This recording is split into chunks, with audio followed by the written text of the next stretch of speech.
ஒரே மரம் பல பாடங்கள். ஹாய் ஹலோ வணக்கம். கதைகள் தமிழோடு உங்களிடம் உரையாடுவது உங்கள் அன்பு தோழி விஜயா.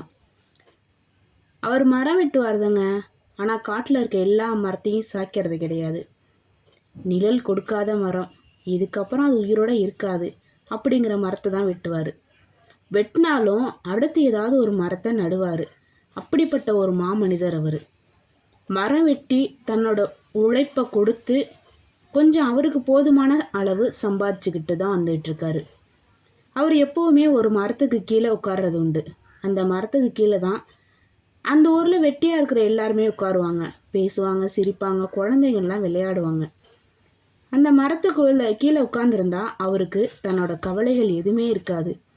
அன்னைக்கு எந்த மரமே கிடைக்காம சம்பாதிக்காமல் இருந்தாலும் அந்த மரத்தை பார்த்து படுத்து தூங்குகிற சுகமே அவருக்கு பெருசாக இருக்கும். அப்படிப்பட்ட அந்த மரத்தோட தான் அவரோட ஒரு உரை வருது.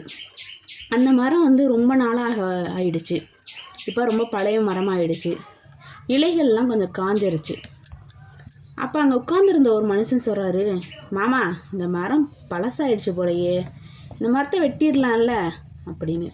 அது சிரிச்சுக்கிட்டே அந்த மரம் வெட்டவர் சொல்கிறாரு, ஆமாப்பா, இந்த மரத்தை வெட்டிடலாம் தான், ஆனால் நான் எத்தனையோ நாள் பசியில் இருக்கும்போது இந்த இடத்துல தான் நான் உட்காந்து சாப்பிட்ருக்கேன். நான் எப்போவுமே எதிர்பார்த்து வந்தது கிடையாது. சில நாள் உணவு இல்லாதப்போ பசியில் இருக்கும்போது இந்த மரத்துலேருந்து எப்படியாவது ஒரு பழமாவது எனக்காக விழுந்துடும். இந்த மரமே எனக்காக கொடுத்த மாதிரி தான் இருக்கும். அப்படிப்பட்ட இந்த மரத்தை ஏன் வெட்டணும்? இன்னும் அந்த மரம் நிறைய பேருக்கு பழங்களை கொடுத்துட்டு தான் இருக்குது. அதனால் நமக்கு மட்டும்தான் யூஸ் ஆகிருக்கணும்னு இல்லை.